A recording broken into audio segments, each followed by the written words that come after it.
Cinema ലോകത്തിന് നൽകിയ സംഭാവനകൾക്ക് നടൻ മോഹൻലാലിന് രാജ്യം ദാദാസാഹിബ് ഫാൽക്കെ പുരസ്കാരം നൽകി ആദരിക്കുകയായിരുന്നു. പുരസ്കാരം ഏറ്റുവാങ്ങിയ മോഹൻലാലിന്റെ ചിത്രങ്ങളും വീഡിയോയും സോഷ്യൽ മീഡിയയിൽ ചർച്ചയാവുകയാണ്. മോഹൻലാലിനെ മന്ത്രി ലാലേട്ടൻ എന്നും ഓജിയും എന്നൊക്കെ വിളിച്ചതും വൈറലായി മാറിയിട്ടുണ്ട്. പുരസ്കാരം ഏറ്റുവാങ്ങുന്നതിന് പിന്നാലെ മോഹൻലാൽ നടത്തിയ പ്രസംഗവും കയ്യടി നേടുന്നു. എന്നാൽ പ്രസംഗത്തിൽ മോഹൻലാൽ നടത്തിയ ഒരു പരാമർശമാണ് ഇപ്പോൾ സോഷ്യൽ മീഡിയയിൽ ചർച്ചാ വിഷയം. തന്റെ പ്രസംഗത്തിനിടെ മോഹൻലാൽ കവി കുമാരനാശാന്റെ വരികൾ പരാമർശിക്കുകയുണ്ടായി. ഇതാണ് സോഷ്യൽ മീഡിയയിൽ ചർച്ചയാകുന്നത്. ലാലേട്ടൻ പരാമർശിച്ച വരികൾ കുമാരനാശാന്റെ അല്ലെന്നാണ് സോഷ്യൽ മീഡിയ ചൂണ്ടിക്കാണിക്കുന്നത്. "ഇതെനിക്കൊരു സ്വപ്ന സാക്ഷാത്കാരമല്ല, മാന്ത്രികമായ ഒരു നിമിഷമാണ്.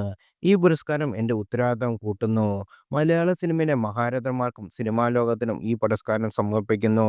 കുമാരനാശാന്റെ "വീണ പൂവിലെ ചിന്തയിലാർന്നു പോയല്ലോ ചിത മനോഹരമായ പൂവിത" എന്ന വരികൾ ഇവിടെ പറയാൻ ആഗ്രഹിക്കുന്നു.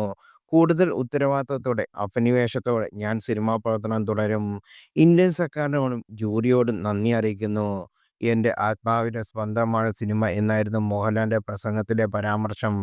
എന്നാൽ താരം കുമാരനാശാന്റെ എന്ന് ഉദ്ധരിച്ച വരികൾ അദ്ദേഹത്തിന്റെ അല്ലെന്നാണ് സോഷ്യൽ മീഡിയ പറയുന്നത്. ഫാൽക്കെ അവാർഡ് സ്വീകരിച്ചുകൊണ്ട് മോഹൻലാൽ നടത്തിയ പ്രസംഗം മനോഹരമായിരുന്നു. പക്ഷേ ഒരു സംശയം അറിവുള്ളവർ കൃത്യമാക്കണം. അദ്ദേഹം ഉദ്ധരിച്ച "ചിന്തയിലാഴ്ന്നു പോന്നുവല്ലോ ചിരമനോഹരമായ പൂവിത്" എന്ന വരികൾ കുമാരനാശാന് വീണ പോയല്ലോ എന്നാണ് സുജൻ സൂസൻ ജോർജ് സോഷ്യൽ മീഡിയയിൽ ചോദിച്ചത്.